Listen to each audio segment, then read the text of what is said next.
Alright, hey guys, remember CCG back in the video. It's going to bring you guys my Mermail Atlantean deck profile and this post Rage of the Abyss. If you guys want to see the two combo videos that are out, they will be on the top right corner. They're pretty extensive, so you guys get a good idea of how to use this deck. And there's different routes that you can go with this deck. But this is the route that I wanted to choose just to show you guys for this one. But in the side deck, I'll cover a little bit of different build. But let's get started here with the Elemental Lord, where you're just able to get this out, rip 2 cards out of your opponent's hand. It's pretty insane. Abyss Lead here is a little bit of a flex spot. I think it's funny just being able to take an extra card from your opponent's hand, and it's relatively easy as well to do. Then we have the Mermail Abyss Megalo. It's a decent option if you're able to search something out. That's mainly what you're going to be using it for. And then Abyss Duel is insane. We run the 3 copies because you're going to see, if you've seen with the combos video, it just enables a lot of combos. So you really want to maximize seeing this.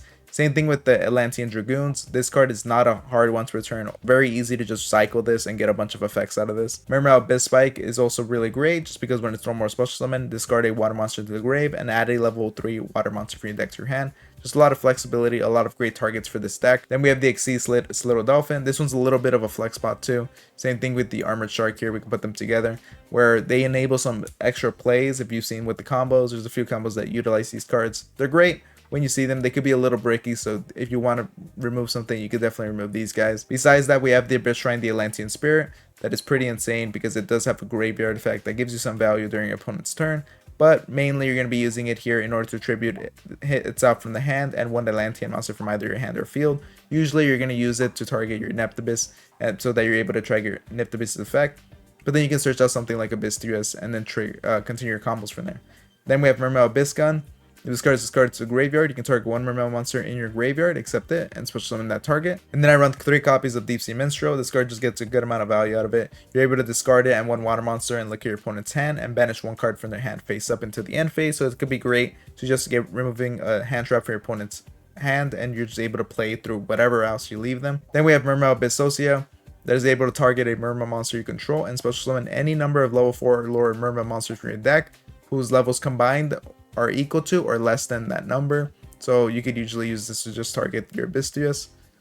Then we can get the Mermail, 2 copies of Mermail Shadow Bodyguard, so you can definitely run the 3rd copy if you want. You see that I use this card in every combo just because it provides insane value. It's able to level modulate, and it's also sent to the graveyard to activate a water monster's effect. You can special summon 1 level 4 or lower Atlantean or Mermail monster from your deck. Same value, you're usually going to use this to go into your Atlantean prints here. Then we have Deep Sea Sentry. If this card is sent to the graveyard to activate a water monster's effect, you can make your opponent banish 1 card from their hand face up into the end phase. It's not that great for that, but mainly if you're special summoning, you can send the top 2 cards of your deck to grave and target 1 level 4 water monster in your grave and add it to your hand. So you can cycle some things that you want to discard, like a Dragoons. 2 copies of Heavy Infantry, just popping a face-up card your opponent controls could be nice. Atlantean Prince is one of your important starters in the deck, and so you really want to maximize seeing it, so 3 copies is a must. 1 copy of 1 for 1, so you can get out the Atlantean Prince. Called by the Grave for hand traps, 3 copies of Forbidden Droplet, just to break some boards.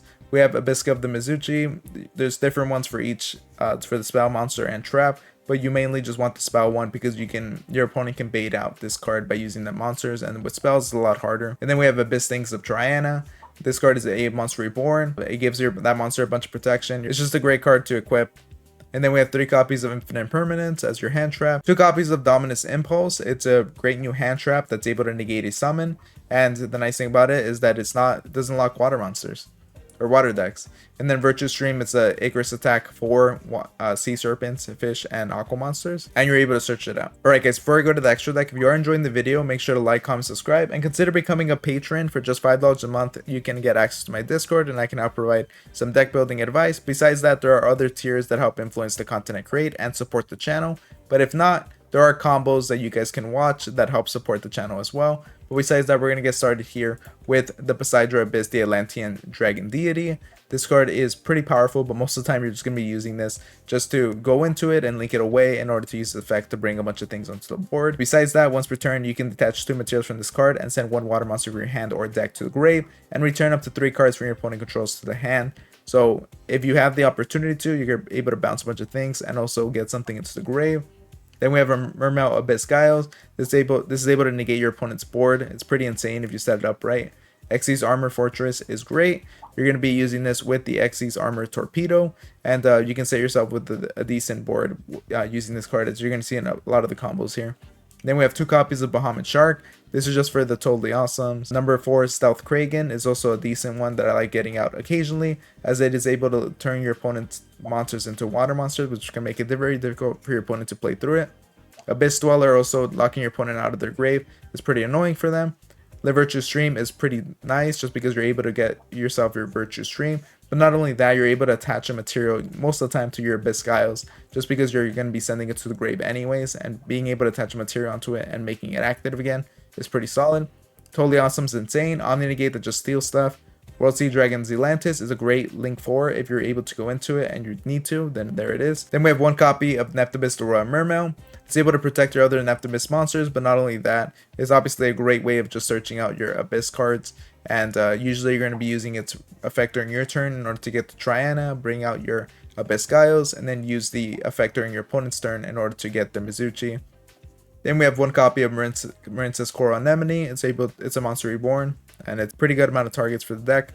Then we have 1 copy of Mermail Abyss Lacia. If you need to go into this, it can give some attack boost, and it's able to also pitch something into the grave. Besides that, in the side deck, here are cards that I considered running, but didn't end up going for. So in one of the combos, you saw me running Super Ancient Deep Sea King Silicanth.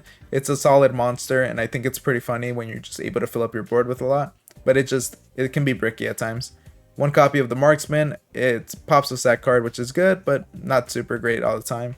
3 copies of Deep Sea Diva. You just see 1 here, but you can use this to just normal summon and go into your Neptibus. It is a solid card, and it also gives you access to your synchros, so definitely consider that. Besides that, I just wanted to go with a more pure build that doesn't necessarily rely on Deep Sea Diva, but it's still a great addition, and I might consider running it again.